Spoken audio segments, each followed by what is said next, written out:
નમસ્કાર વિદ્યાર્થી મિત્રો, ઓનલાઈન એજ્યુકેશનના અંદર આપ સર્વેનું સ્વાગત છે.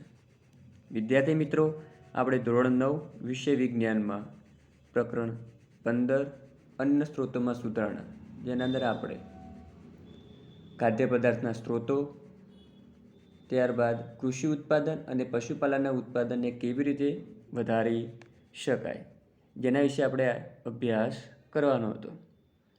તો એના અંદર આપણે સૌપ્રથમ જોઈએ તો કે પાક ઉત્પાદનમાં સુધારણા, કે જે પાક જે છે એના ઉત્પાદનના અંદર વધારો લાવવા માટે કયા કયા સુધારણા કરી શકાય.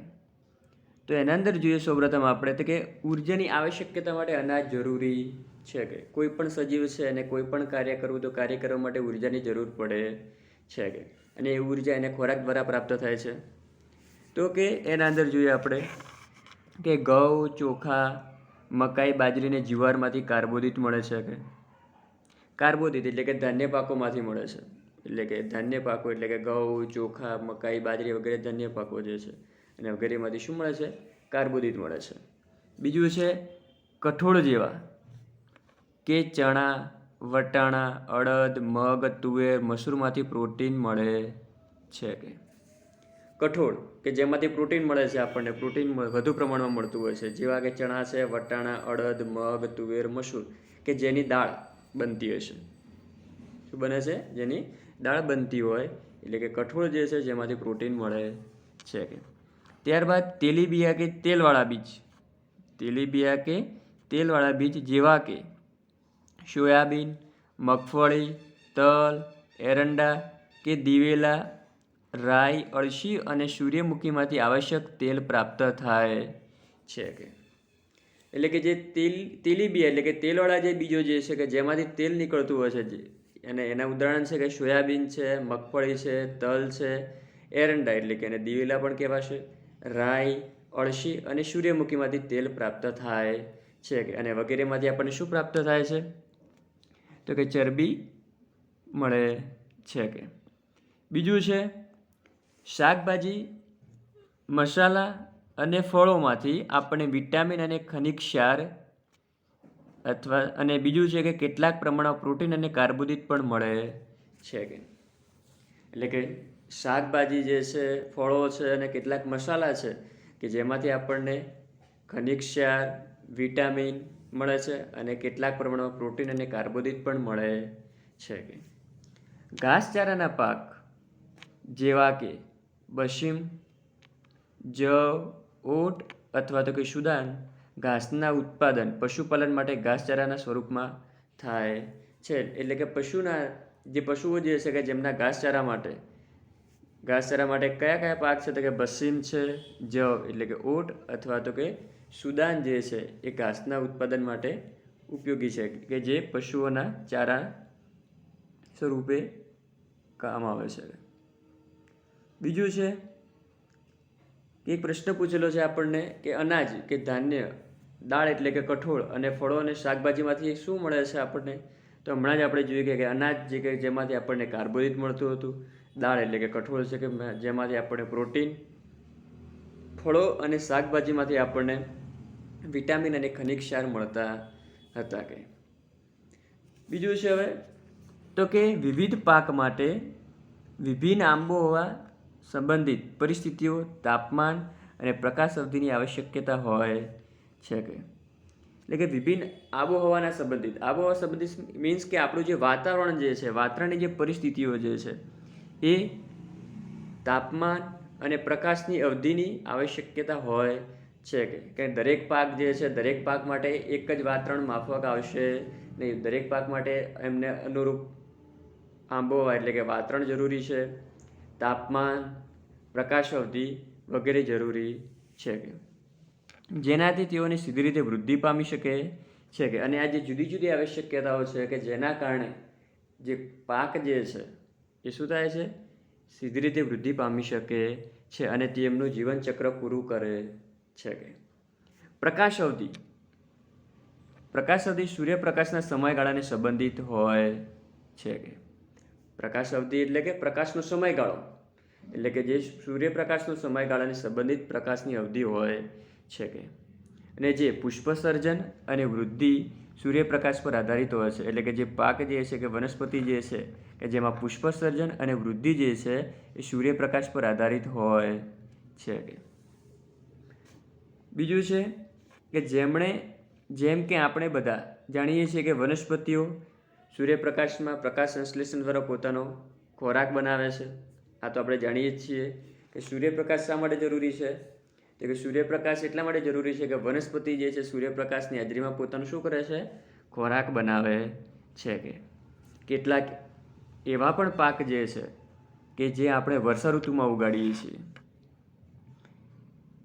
અને તેને શું કહેવામાં આવે છે, તે પાકને ખરીફ પાક પણ કહેવાય છે. કે એટલે કે વર્ષા ઋતુમાં જે આપણે પાક ઉગાડીએ છીએ કે જેમને આપણે ખરીફ પાક કહીએ છીએ ને જેની ખેતી જૂનથી શરૂઆત થઈ ઓક્ટોબર મહિના સુધી થાય છે. કે અને એની ખેતી કયા મહિનાથી કયા મહિના સુધી થાય છે, તો કે ખરીફ પાક જે છે એની ખેતી જૂનથી શરૂઆત થઈ ઓક્ટોબર મહિના સુધી થાય છે. બીજું છે કે આ જે પાક હતા જે વર્ષા ઋતુમાં થાય છે જેમને ખરીફ પાક કહેવામાં આવે છે. બીજું છે કે કેટલાક પાક શિયાળાની ઋતુમાં ઉગાડાય છે. શું છે, કેટલાક પાક શિયાળાની ઋતુમાં ઉગાડાય છે જેને આપણે રવિ પાક કહીએ છીએ. શું કહેવામાં આવશે, એમને રવિ પાક કહેવામાં આવે છે. કે અને એમનો સમયગાળો શું છે, તો કે નવેમ્બરથી એપ્રિલ મહિના સુધી ઉગાડવામાં આવે છે. કે ખાસ યાદ રાખજો તો કે શિયાળાની ઋતુમાં જે પાક ઉગે છે જેમને રવિ પાક કહેવામાં આવે છે. અને બીજું છે કે એમનો જે સમયગાળો છે એટલે કે કયા સમયગાળા દરમિયાન એમને ઉગાડવામાં આવે છે, તો કે નવેમ્બરથી એપ્રિલ મહિના સુધી. બીજું છે ડાંગર છે, સોયાબીન છે, તુવેર, મકાઈ, કપાસ, મગ અને અડદ ખરીફ પાકો છે. કે ખરીફ પાકો એટલે કે ચોમાસાની ઋતુમાં આપણે ઉગાડીએ છીએ પાકોને. એટલે કે ડાંગર છે, સોયાબીન છે, તુવેર, મકાઈ, કપાસ, મગ અને અડદ એ કેવા છે, ખરીફ પાકો છે. જ્યારે ઘઉં, ચણા, વટાણા, રાઈ અને અળસી રવિ પાકો છે. કે એટલે કે શિયાળાની ઋતુમાં લેવામાં આવે છે એ પાકો. ક્લિયર? ત્યારબાદ હવે એના અંદર આગળ વધીએ તો કે ભારતમાં 1952થી 2010 સુધી ખેતીલાયક ભૂમિમાં 25% વધારો થયો છે. કે જ્યારે અન્નના ઉત્પાદનમાં 4 ગણો વધારો થયો છે. આપણે જોઈ શકીએ છીએ અહીંયા આગળ કે જે ખેતીલાયક જમીન જે છે એમાં 25% વધારો છે, જ્યારે એના કરતાં જે અન્નના ઉત્પાદન જે છે એના અંદર કેટલો ગણો વધારો છે, 4 ગણો વધારો થયો છે. કે હવે આપણે પ્રશ્ન થાય કે ઉત્પાદનમાં વધારો કેવી રીતે થયો, તો કે એના અંદર આપણે જોઈએ તો કે ખેતીમાં સમાયેલ પ્રણાલીઓની બાબતમાં વિચારીએ તો આપણે તેઓને 3 ચરણોમાં વહેંચી શકાય છે.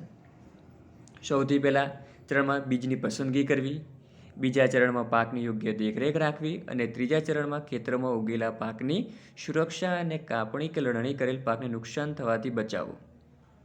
હવે આજે ઉત્પાદનમાં જે વધારો થયો છે એના માટે આપણે કેટલીક ખેતી સાથે જે પ્રણાલીઓ જે છે કે એના વિશે વિચારવું પડે. કેવી રીતે, તો કે પહેલું ચરણ હતું કે જેમાં યોગ્ય બીજની પસંદગી કરવી, કે એવા બીજની પસંદગી કરવી કે જે સારા એવા પ્રમાણમાં આપણે પાક ઉત્પાદન આપી શકે. બીજું છે કે બીજ વાવ્યા બાદ બીજું ચરણ છે કે બીજા ચરણમાં પાકને યોગ્ય રીતે દેખરેખ રાખવી. દેખરેખ રાખવી મીન્સ કે જે પાક જે છે એને પૂરતા પ્રમાણમાં પાણી પૂરું પડ્યું રહે, બીજું છે ખાતર છે પૂરતા પ્રમાણમાં મળ્યું રહે, એવી રીતે એની યોગ્ય દેખરેખ રાખવી. ત્રીજું છે કે ખેતરમાં ઉગેલા પાકની સુરક્ષા અને કાપણી કે લણણી. હવે સુરક્ષા એટલે કે જે પાક ઉગે છે એને કોઈ પ્રાણીઓ છે કે કોઈ ખાઈ ના જાય, કોઈ બગાડે નહીં, એને તોડે નહીં. બીજું છે કે એની કાપણી અને લણણી એટલે કે યોગ્ય રીતે એને કાપણી અને લણણી કરી એને પાકને નુકસાન થવાથી બચાવવો જોઈએ. કે તો કે આ રીતે આપણે પાક ઉત્પાદનમાં શું થાય છે, વધારો થઈ શકે છે. કે બીજું છે તો કે આ જે પાક ઉત્પાદનમાં સુધારણાની ક્રિયામાં પ્રયુક્ત પ્રવૃત્તિ નીચે આપેલા વર્ગોમાં વહેંચેલ છે. એટલે કે જે પાક ઉત્પાદનમાં જે વધારો મળે છે આપણને, એ જે સુધારણા કરવામાં આવે છે એના માટેની પ્રવૃત્તિ આપણને આપેલી છે. પહેલી પ્રવૃત્તિ જે છે એ છે પાકની જાતિઓમાં સુધારણા કરવી. શું છે, પાકની જે જાતિઓ છે એમાં સુધારણા કરવી. બીજું છે પાક ઉત્પાદનમાં સુધારણા કરવી, પાક ઉત્પાદનમાં સુધારણા. અને ત્રીજું છે પાક સુરક્ષાનું પ્રબંધન કરવું. શું છે, પાકની સુરક્ષાનું પ્રબંધન કરવું. આ 3 મુદ્દા અગત્યના છે અને એના આધારે આપણે આગળ અભ્યાસ કરવાનો છે. તો પહેલું છે એના અંદર કે પાકની જાતમાં સુધારણા. કે આપણે જે પાક મેળવીએ છીએ પાકની જાતોના અંદર સુધારણા કરવા. તો પહેલું છે કે પાકનું સારું ઉત્પાદન થાય તે પ્રયત્ન. પાકનું ઉત્પાદન સારું થાય તે પ્રયત્ન પાકની જાતિની પસંદગી પર આધારિત છે. એટલે કે આપણે સારું પાકનું ઉત્પાદન મેળવવું હોય તો આપણે સારો એવો બીજની પાકની જે જાત જે છે એની પસંદગી કરવી પડે. અને પાકની જાતિઓ કે જે જાતો માટે વિવિધ ઉપયોગી લક્ષણો, એટલે કે હવે આપણે પાક જે છે એ પાકની પસંદગી કરીએ છીએ જાતોની, પણ એ કયા લક્ષણોના આધારે પસંદગી કરવી જોઈએ? તો કે એના અંદર સૌપ્રથમ છે રોગ પ્રતિકારક ક્ષમતા, ખાતર પ્રત્યે પ્રતિચાર, નીપજની ગુણવત્તા અને ઊંચા ઉત્પાદનને આધારે પસંદગી કરી પ્રજનન કરાવી શકાય છે.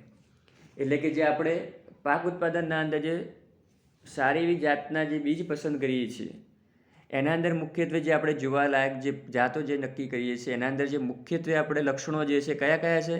તો કે રોગ પ્રતિકારક ક્ષમતામાં વધારો, ખાતર પ્રત્યે પ્રતિચાર હોવી જોઈએ, નીપજની ગુણવત્તા ઊંચી હોવી જોઈએ અને ઉત્પાદન આપણને કેવું મળવું જોઈએ? વધારે મળવું જોઈએ, કે જેવી આપણે એ લક્ષણોની અંદર હાજરી હોવી જોઈએ. બીજું છે કે પાકની જાતોમાં ઈચ્છિત લક્ષણોને સંકરણ દ્વારા ઉમેરી શકાય છે.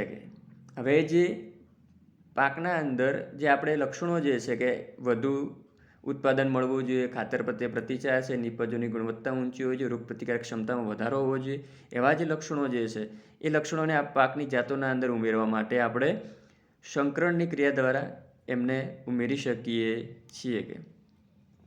સંકરણ વિધિમાં વિવિધ આનુવંશિક લક્ષણોવાળી વનસ્પતિઓમાં સંકરણ કરવામાં આવે છે. ને આ સંકરણ આંતરજાતીય એટલે કે બે ભિન્ન જાતિ વચ્ચે, અંતરજાતીય એટલે કે એક જ પ્રજાતિની બે ભિન્ન જાતિઓ વચ્ચે કરવામાં આવશે સંકરણ. અને આંતરપ્રજાતીય એટલે કે બે ભિન્ન પ્રજાતિ વચ્ચે કરવામાં આવતું સંકરણ. તો ખાસ યાદ રાખજો કે જે સંકરણ જે છે સંકરણના 3 પ્રકાર છે: આંતરજાતીય, અંતરજાતીય અને આંતરપ્રજાતીય. આંતરજાતીય જે સંકરણ છે એ બે ભિન્ન જાતિઓ વચ્ચે કરવામાં આવતું, એટલે કે બે અલગ અલગ જાતિઓ વચ્ચે કરવામાં આવતું સંકરણ છે. અંતરજાતીય એટલે કે એક જ પ્રજાતિની બે ભિન્ન જાતિઓ વચ્ચે કરવામાં આવતું સંકરણ છે.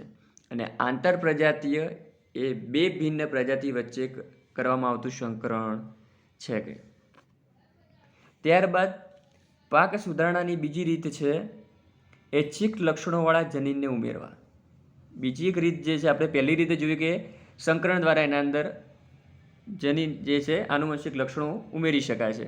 બીજું છે કે ઐચ્છિક લક્ષણોવાળા જે જનીન જે છે એને ઉમેરવા. પાકના સુધારણા માટે ઐચ્છિક લક્ષણોવાળા જનીનને ઉમેરવા. આના પરિણામ સ્વરૂપે જનીનિક રૂપાંતરિત પાક, જેને જીનેટિકલી મોડિફાઈડ ક્રોપ્સ GMCS કહે છે. તો કે જનીક રૂપાંતરિત પાકો જે છે કે એના અંદર કેવી રીતે લક્ષણો ઉમેરી શકાય આનુવંશિક? તો કે એના અંદર જોવા જઈએ આપણે તો કે નવી જાતિઓને અપનાવવા કે સ્વીકારતા પહેલાં આવશ્યક છે કે પાકની જાતિની વિવિધ પરિસ્થિતિઓમાં જે ભિન્ન ક્ષેત્રો કે વિસ્તારોમાં ભિન્ન હોય છે તે સારું ઉત્પાદન આપી શકે છે. ખેડૂતોને સારી ગુણવત્તાવાળા વિશિષ્ટ બીજ પ્રાપ્તિ થવી જોઈએ, અથવા બીજ કે તે જ જાતિના હોવા જોઈએ કે જે અનુકૂળ પરિસ્થિતિમાં અંકુરણ પામી શકે. તો કે હવે આ જે નવી જાતો જે સ્વીકારવા માટે શું આવશ્યક જરૂરી છે? કે આપણે નવી જાતો અપનાવીએ તો છીએ, પણ એના માટે શું જરૂરી છે? તો કે એના અંદર પહેલું છે કે પાકની નવી જાતો વિભિન્ન ક્ષેત્રો કે વિસ્તારોની ભિન્ન પરિસ્થિતિ સારું ઉત્પાદન આપી શકે. એટલે કે જે જુદા જુદા વિસ્તારો છે, ક્ષેત્રો છે, એમની જે ભિન્ન પરિસ્થિતિઓ જે છે કે જ્યાં આગળ વધુ ઉત્પાદન આપી શકે. બીજું છે કે ખેડૂતોને સારી ગુણવત્તાવાળા વિશિષ્ટ બીજ બિયારણની પ્રાપ્તિ સરળતાથી થઈ શકે. એટલે કે જે ખેડૂતો જે છે એમને સારી એવી ગુણવત્તાવાળા બીજ મળવા જોઈએ, બિયારણ મળવા જોઈએ કે જેમની પ્રાપ્તિ એમને સરળતાથી થઈ શકે. ત્રીજું છે કે બધા બીજ એક જ જાતના હોય અને સરખી પરિસ્થિતિમાં અંકુરણ પામી શકે. કે જે બીજ જે ખેડૂતોને મળે છે એ કેવા હોવા જોઈએ? કે એક જ જાતિના હોવા જોઈએ અને સરખી પરિસ્થિતિમાં અંકુરણ થઈ શકે. સંવર્ધન પ્રણાલીઓ તથા પાક ઉત્પાદનની ઋતુ ભૂમિની ગુણવત્તા અને પાણીની પ્રાપ્યતા પર આધારિત છે. કારણ કે ઋતુકીય પરિસ્થિતિઓ જેવી કે અનાવૃષ્ટિ અને પૂરને પૂર્વાનુમાન કરવું મુશ્કેલપૂર્ણ હોય છે. એટલા જ માટે એવી જાતિ વધારે ઉપયોગી છે કે જે વિવિધ આબોહવાકીય પરિસ્થિતિઓમાં પણ ઉગી શકે. આ રીતે એવી જાતિ બનાવેલી છે કે જે વધુ ક્ષારવાળી અને ક્ષારીય ભૂમિમાં પણ ઉગી શકે છે. એટલે કે આપણી જે આબોહવાકીય જે પરિસ્થિતિ જે છે કેવી છે એનું કોઈ નક્કી ના કહી શકાય. એટલે મીન્સ કે જે આપણો જે ધારો કે અનાવૃષ્ટિની સ્થિતિ છે એટલે કે પૂરની સ્થિતિ કે જેનું પૂર્વાનુમાન એટલે કે પહેલેથી કહેવું શક્ય નથી, મુશ્કેલપૂર્ણ છે. એની આગાહી કરી શકાય પરંતુ એનું કહેવું એવું નક્કી નથી કે આ વરસાદ આટલો બધો આવશે કે આટલા પ્રમાણમાં આવશે. એટલે કે એના કારણે શું થાય કે આપણે એવી જાતો વિકસાવવી જોઈએ કે જે વિવિધ આબોહવાકીય જે પરિસ્થિતિ જે છે કે જેમાં પણ સરળતાથી ઉગી શકે. બીજું છે તો કે હવે આપણે એવી કેવી જાતો વિકસાવવી જોઈએ, એના અંદર સુધારણા કરવામાં આવે એવા કયા પરિબળો જે છે કે જેના કારણે આપણે કૃષિ પાકની જાતોમાં સુધારણા કરવા માટે જરૂરી છે. તો કે એના અંદર જોવા જઈએ આપણે તો કે પહેલું જ રીઝન છે એ છે વધુ ઉત્પાદન. તો આપણે કે એવી પાકોની જાતો વિકસાવવી જોઈએ કે જેના અંદર આપણને વધુ ઉત્પાદન મેળવી શકાય. એટલે કે એકર દીઠ પાકની ઉત્પાદકતામાં વધારો કરવો.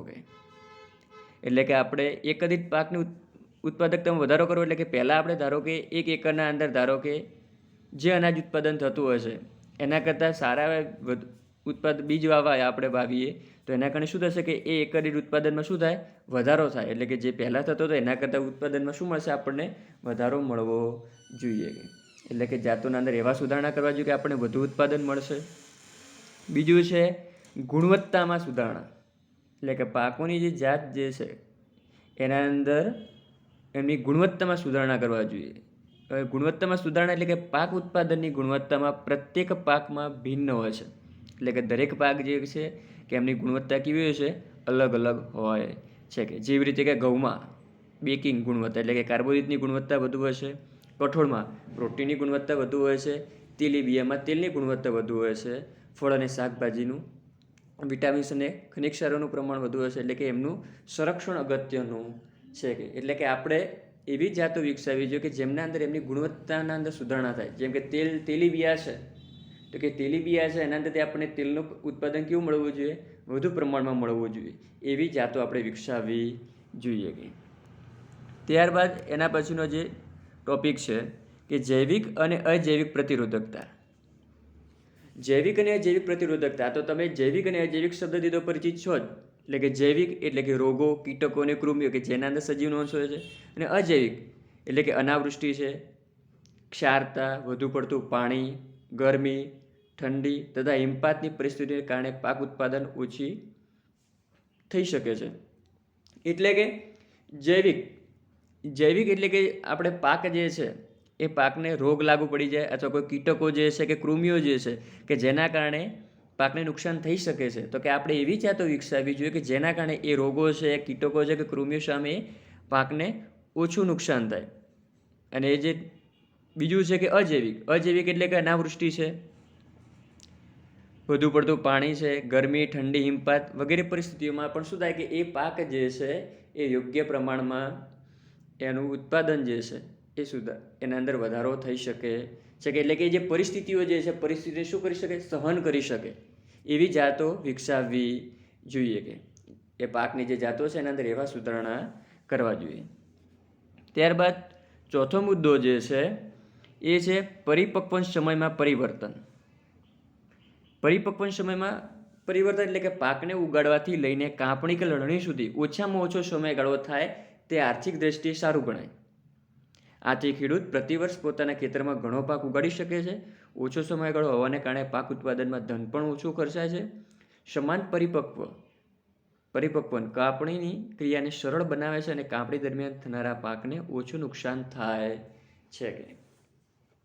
તો શું છે કે પરિપક્વ સમયમાં પરિવર્તન એટલે કે આપણે જે પાકની નવી જાતો વિકસાવીએ છીએ કે એ એવી રીતે વિકસાવવી જોઈએ કે જે પાક જે છે એ જે પાકને તૈયાર થવાનો સમયગાળો છે, લણણી એટલે કે આપણે પાક વાવીએ છીએ ત્યારથી લઈને એની લણણી એટલે કે કાપણી કરીએ છીએ ત્યાં સુધીનો જે સમયગાળો છે એ કેવો હોવો જોઈએ, ટૂંકો હોય. તો ટૂંકો હોવાના લીધે શું થશે કે આર્થિક દૃષ્ટિએ સારું ગણાય આપણે. આર્થિક એટલે કે ખર્ચની બાબતમાં, કે જેથી આપણે પાક ઉત્પાદન મેળવીએ છીએ, પાકના અંદર આપણને ઓછો ખર્ચાના અંદર સારું એવું ઉત્પાદન મળી શકે છે. બીજું છે કે ખેડૂત છે એ એક વર્ષના અંદર શું થાય છે, વધુ પાક ઉગાડી શકે છે. કે જેમ પાક ઉત્પાદનનો સમયગાળો ઓછો તો ખેડૂત શું થશે, વધુ પાક ઉગાડી શકે છે. અને બીજું છે કે સમાન પરિપક્વથી કાપણીની ક્રિયા જે છે એ પણ સરળ બને છે, અને આ દરમિયાન પાકને નુકસાન પણ કેવું થાય છે, ઓછું થાય છે. ત્યારબાદ છે વ્યાપક અનુકૂળતા. વ્યાપક અનુકૂળતા એટલે કે વ્યાપક અનુકૂળતાવાળી જાતોનો વિકાસ કરવો વિવિધ પર્યાવરણીય પરિસ્થિતિઓના પાક ઉત્પાદનને સ્થાયી કરવામાં મદદરૂપ થાય છે. કે એક જ જાતિને વિવિધ વિસ્તારોમાં વિવિધ આબોહવામાં ઉગાડી શકાય છે. કે એટલે કે એવી જાતો વિકસાવવી જોઈએ આપણે, કે જેમ એવી જાતોનો વિકાસ કરવો જોઈએ કે જેમનાથી એ જાત જે છે વિવિધ વિસ્તારો એટલે કે જે ક્ષેત્રો છે એમના અંદર જુદી જુદી આબોહવા હોય છે, પરંતુ એ વિસ્તારમાં પણ એમને આપણે ઉગાડી શકીએ. તો એવી જે જુદી જુદી જાતો છે એમને વિકસાવવી જોઈએ. કે એના પછીનો મુદ્દો છે ઐચ્છિક કૃષિકીય લાક્ષણિકતાઓ. ઐચ્છિક કૃષિકીય લાક્ષણિકતાઓ એટલે કે ઘાસચારાવાળા પાક માટે લાંબી અને વધુ શાખાઓ ઇચ્છિત લક્ષણ છે. અનાજ માટે વામન છોડ યોગ્ય છે, જેથી આ પાકને ઉગાડવા માટે ઓછા પોષક દ્રવ્યોની આવશ્યકતા રહે છે.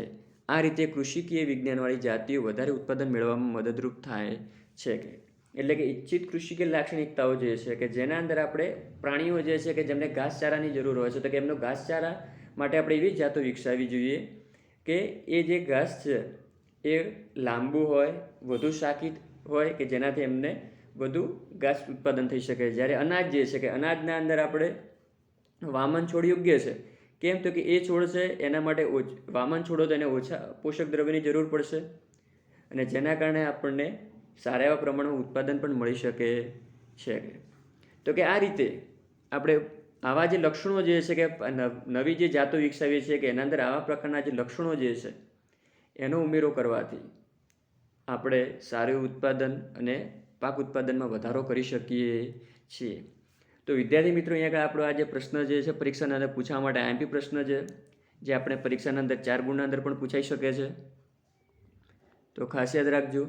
અને આ પ્રશ્ન જે છે કે કૃષિ પાકની જાતોમાં સુધારણા કરવા માટે કઈ કઈ બાબતો આવશ્યક છે, તો કે એના માટેની મુખ્યત્વે કઈ 6 બાબતો હતી: વધુ ઉત્પાદન, ગુણવત્તામાં સુધારણા, જૈવિક અને અજૈવિક પ્રતિરોધકતા, પરિપક્વ સમયમાં ફેરફાર, વ્યાપક અનુકૂળતા અને ઇચ્છિત કૃષિકીય લાક્ષણિકતાઓ.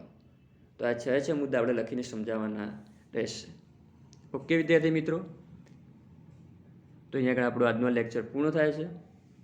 Thank you.